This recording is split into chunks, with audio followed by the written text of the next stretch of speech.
Thakur Vaishnava Pada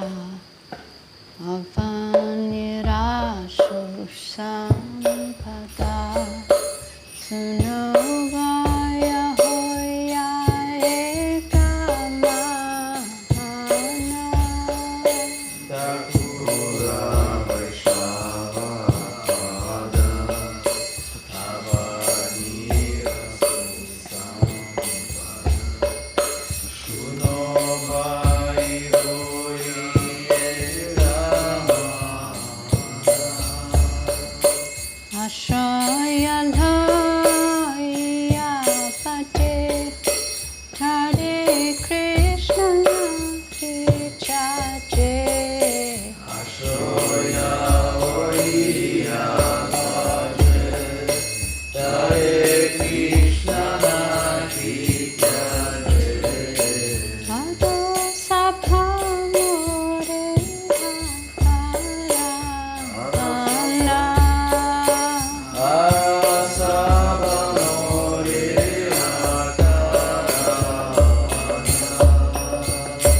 Vaishnava Charana Chol Prema Bhakti Devo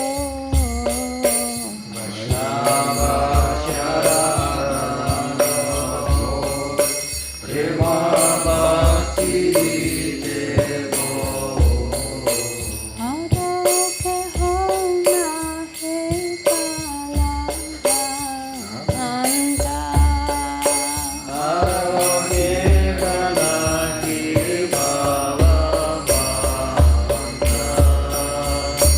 Vaishnava Charana Renu Mastake Bhushana Venu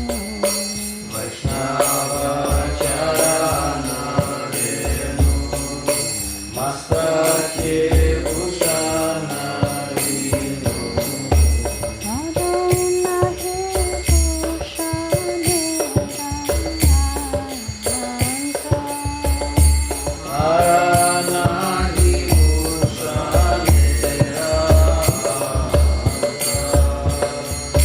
Theta Pavitra Gune Liki Ache Purane Sesava Bhaktira Pravancha Handa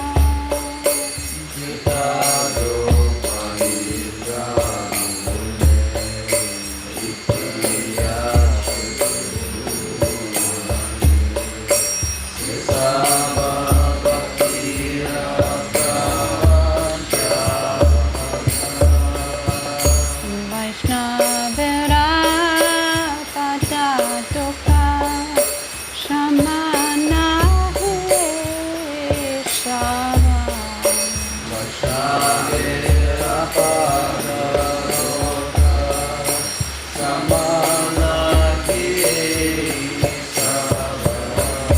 Jate Hoya Manchita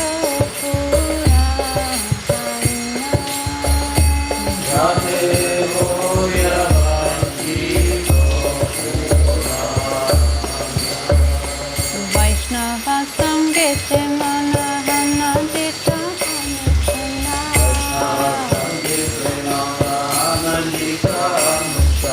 Shara Hoy Krishna Parasa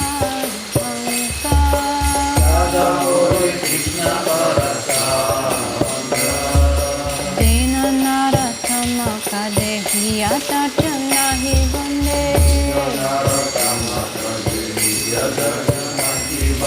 Mora Dosha Kena Hoyraga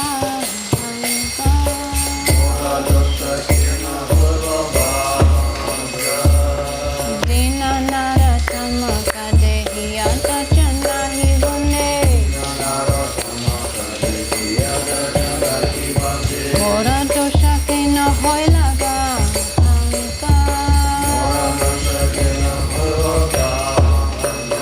Dora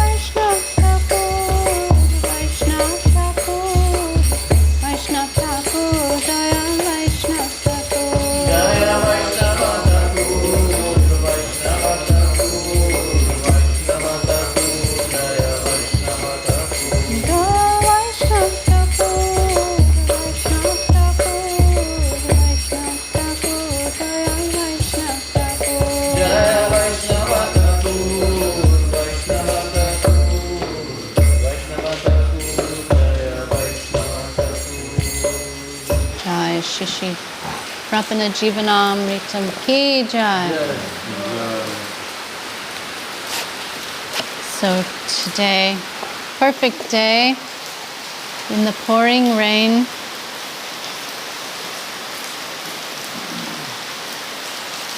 Remembering Srila Bilvamangala Thakur. And I've always had a little obsession with him. We can barely hear each other here with the pouring rain. You can come forward if you want.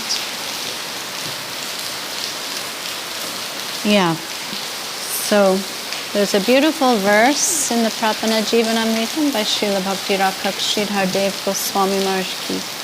For positive and progressive immortality, Shri Shri Prapana Jivanamritam, life nectar of the surrendered souls. And in Chapter 3, Acceptance of the Favorable, called Anukulyasya Sankalpa, words of nectar from the devotees. Verse 19. Bilvamangala Thakur, Srila Sridhar Maharaj chose this verse to include in his Prapana Jivanamritam, and his header for this verse is the realization of the nature of unconditional devotion. And I have two different translations here. One is more simple, and one is by Sripad Bhaktiananda Sagar Maharaj, who's unpacking a lot in one translation, and we'll read both. So,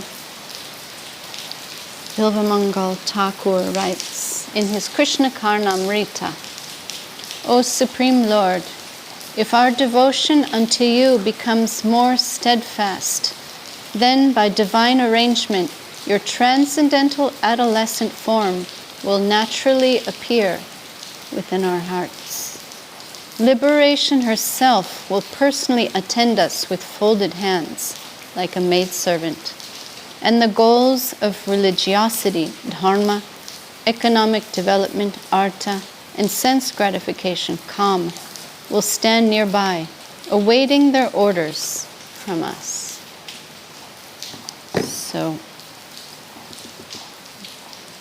we'll see here how it's also translated by Sagar Maharaj.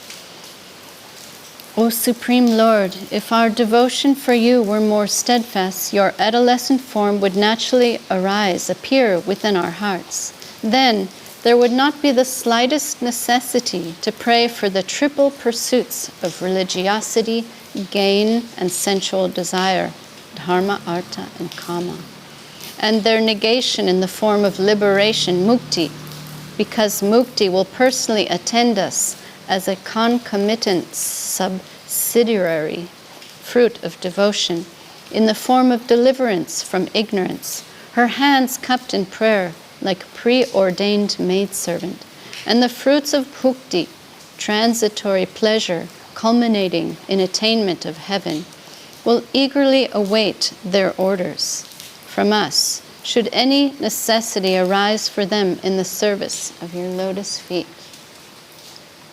So Bilvamangala Thakur is writing in his Krishna Karnamrita how everything is a byproduct of bhakti. We don't need anything but bhakti.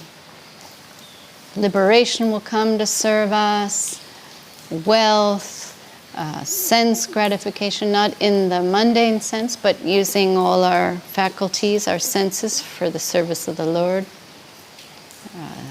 Seeing, smelling, touching, tasting, that all, the senses have their higher purpose in bhakti. So when we are that revealed mercy comes, grace comes to us, and we are purified of our mundane sense experience, we will transcend all that, and it will be spiritualized. So seeing the form of the deity, seeing everything in its reality, the beautiful form, hearing transcendental sound vibration, tasting spiritualized everything. So all these things will await us when we are situated in unconditional devotional love of the Lord. And this verse, you'll hear similar verses to this one, but this is coming from Bilvamangala Thakur, who has an extraordinary life and pastimes. And maybe some of us heard little bits and pieces of his life. Maybe somebody watching is already fully familiar with his life, maybe hearing about him for the first time. But nevertheless, I always love to remember him and his what Leela he showed is extraordinary. And Mahaprabhu, he appeared, Bilvamangala Thakur appeared a few centuries before Mahaprabhu, maybe 3 or 4 centuries before Mahaprabhu. And Mahaprabhu on his South Indian tour found his book, the Krishna Karnamrita, in the southwestern corner of India, like Karnataka. Am I pronouncing it right? Karnataka. But Bilvamangala Thakur, born in a Brahmin exalted family in South India, and was married at a young age, as they do in India. His wife died shortly after their marriage, and he, modern day psychology would say, like, not dealing with grief and not knowing what to do with it, and experiencing some trauma. He had some crisis in his life, and he became very attracted to a prostitute named Chintamani. And he became not just attracted, but infatuated with Chintamani. And spent all of his money on Chintamani, just day and night thinking about her and risking his life for her. And one day after his father passed away also, and after performing all the Brahminical rites and the Shraddha for his father, he, without invitation, went and pursued Chintamani. And it was like this, a stormy monsoon day, night, stormy monsoon night, and swimming across a flooded river and almost drowning and grabbing on to something in the river to float, and it was a dead body, using the dead body to get across the river, whatever, he was just mad. And then reaching the compound of Chintamani, and there's a wall, and there was no way to get in because the gate was locked. He's coming unannounced and scaling the wall and seeing what he thought was a rope, grabbing onto a cobra snake to pull himself over the wall. And he enters Chintamani's compound, and she looks at him with astonishment, like, not in a happy way, but like said to him, if you pursued the Lord, if you pursued Krishna like you are pursuing me, you would immediately get him. And these words hit, he was like thunderstruck. And her words pierced his heart and shook his whole world, and that woke him up. And some realization came to him. And he bows down to her like Shiksha Guru, Vartma, what's the word? Vartma Pradaksha. Guru, my first guru. I'm getting some, she's like an instrument for the Lord, sending him this profound message, and it hit him in a very profound way. And he takes her leave, thanks her. He doesn't stay and worship her like Sri Guru, Srila Sridhar Maharaj explains. He gets the message and honors that this is Sri Guru. Krishna's revealing himself, and he's sending me this message and this teaching to wake me up, and takes her leave with extreme grateful appreciation, and goes to Somagiri, who becomes his Diksha Guru, and he approaches Somagiri for initiation, and Somagiri initiates him and names him Lila Sukha. And because Lila Sukha, he had, Bilvamangala had some capacity for singing the glories of the Lord's pastimes, Radha Krishna Lila, beautifully, one day we'll be writing Krishna Karnamrita. He had this capacity, and Somagiri could see that. And Bilvamangala staying some time with him in his ashram, and then was instructed by Somagiri, go to Vrindavan for pilgrimage. And on the way to Vrindavan, Bilvamangala, that time Lila Sukha, he is traveling, and it's, long journey and stopping in different places, and he sees a very extraordinarily beautiful wife of a Brahmin,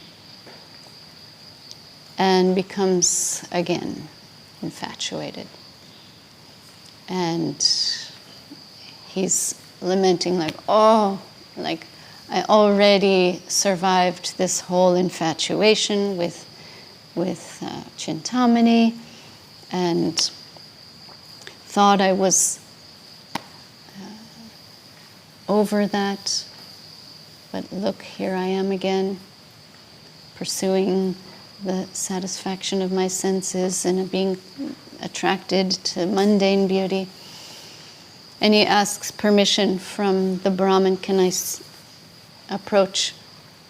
speak to your wife? And he says yes, and she very compassionately receives him, sees like this sadhu is struggling, and he approaches her and asks for her hairpins.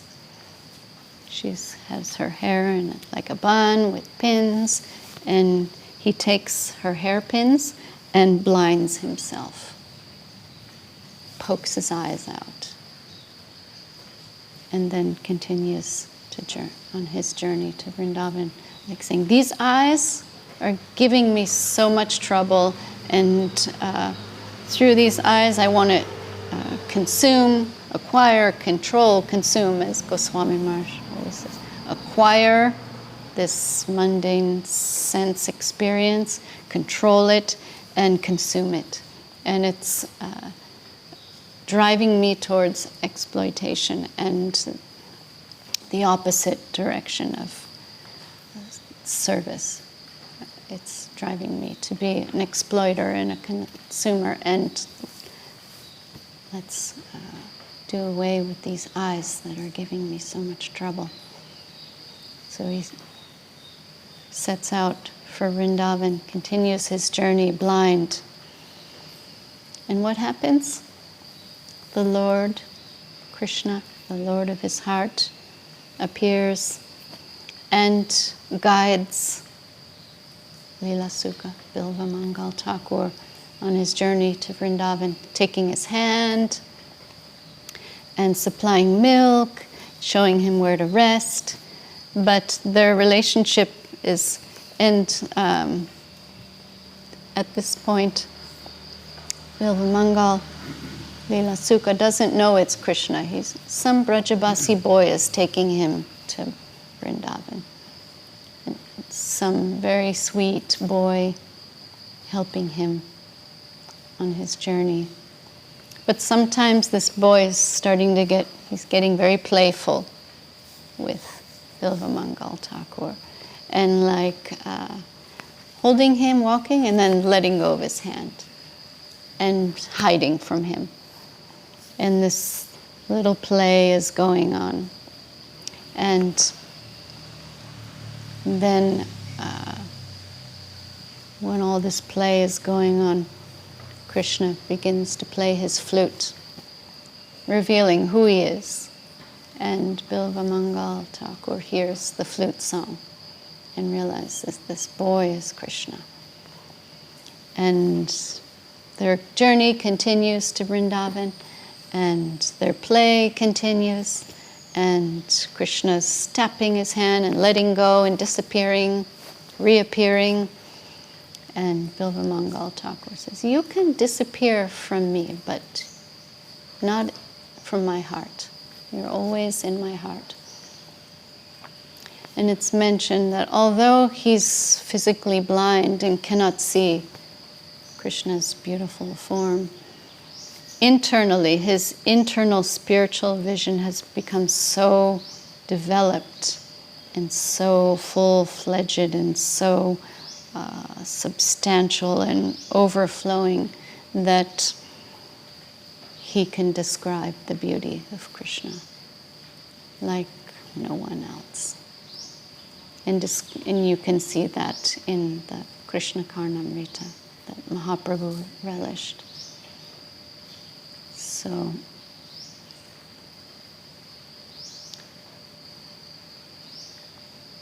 on Mahaprabhu's South Indian tour, when he went to this particular area where Bilvamangala Thakur, that's where he found the Krishna Karnamrita. Not in Vrindavan, interestingly, it was somehow back in South India, in the area where Bilvamangala Thakur was born and raised. And the brahmanas there were reciting the Krishna Karnamrita. And Mahaprabhu would listen and hear and asked for a copy of this book, which is one of the most important books of the Gaudiya Vaishnavas. And so when we hear these verses in Prapana Jivanamritam, the different selections, Srila Sridhar Maharaj took many of his favorite verses that help illustrate the revelation of Sharanagati. He's taking from Draupadi and Devaki and Hanuman and Uddhava, Vyasadeva, Kulashekar, Mahaprabhu, Prabodhananda Saraswati, Rupa Goswami, Akrura, so many, the Braja Gopis, Jiva Goswami, Guru Gauranga Radha Govinda Sundar Ki Jai. But here he, in this chapter, is taking from Bilvamangala Thakur. And so when Bilvamangala Thakur is explaining from everything that he experienced in his pastimes, he went through this lila. We can know it as Nara Lila. It's not ordinary.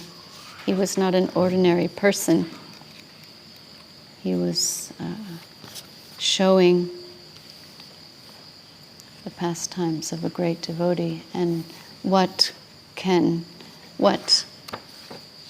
the range of extremes one can go through in their life, and giving us hope and inspiration that, we too can cross infatuation, mundane, being slave of our senses, being so riveted to the mundane, but that can be transformed into divine love. And he's saying, Bhakti is everything. Everything needed will be a byproduct of Bhakti. No need for any painstaking endeavors for anything else. Because Krishna's taking your control, like he experienced. His surrender, blinding himself, the Lord appears. Look at my devotee who's searching for me and struggling and blinding themselves. He comes to guide his devotee and to play and to reveal and to establish that